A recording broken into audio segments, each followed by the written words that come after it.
céréaliers, viticulteurs, apiculteurs.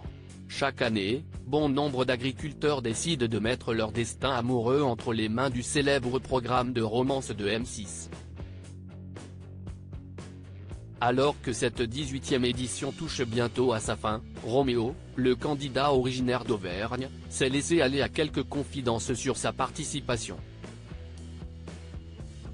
Dans une interview accordée à nos confrères du Progrès, le vendeur de fourrage de 46 ans est en effet revenu sur son aventure dans l'amour et dans le pré. L'occasion pour lui d'aborder la question du salaire. Nous sommes dédommagés alors que les premiers bilans approchent à grands pas, certaines prétendantes décident de s'en prendre à la production et à l'animatrice de M6. C'est justement le cas de Maria qui fait beaucoup parler d'elle depuis quelques jours. Récemment, l'ancienne prétendante de Jean-Paul s'est attaquée à Karine Le Marchand.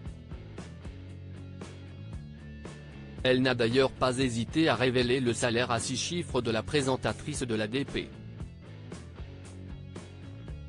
Oui, mais voilà, qu'en est-il des agriculteurs qui participent au programme?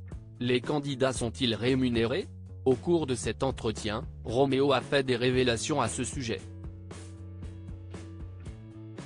Il a ainsi confirmé que les célibataires au casting de l'émission de dating de M6 ne sont pas payés. Je veux que les choses soient bien claires, nous sommes dédommagés des frais engendrés par notre participation à l'émission, mais en aucun cas rémunérés pour quelque prestation que ce soit.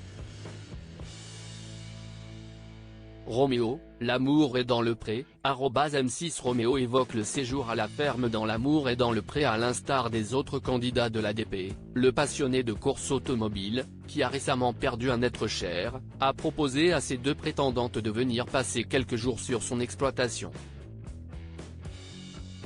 L'occasion pour lui de faire son choix entre Sophie et Clotilde. Comme il fallait s'y attendre, le quadragénaire a sorti le grand jeu. Pourtant, la production ne prend pas en charge les activités à la ferme avec les prétendantes.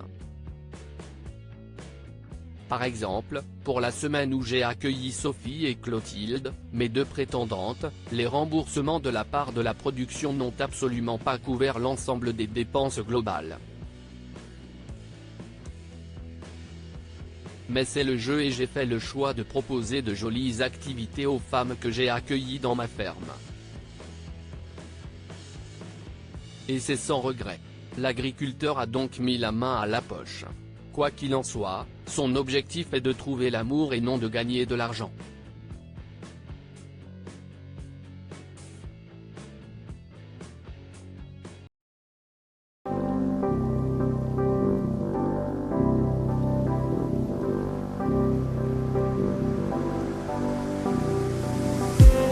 I just need some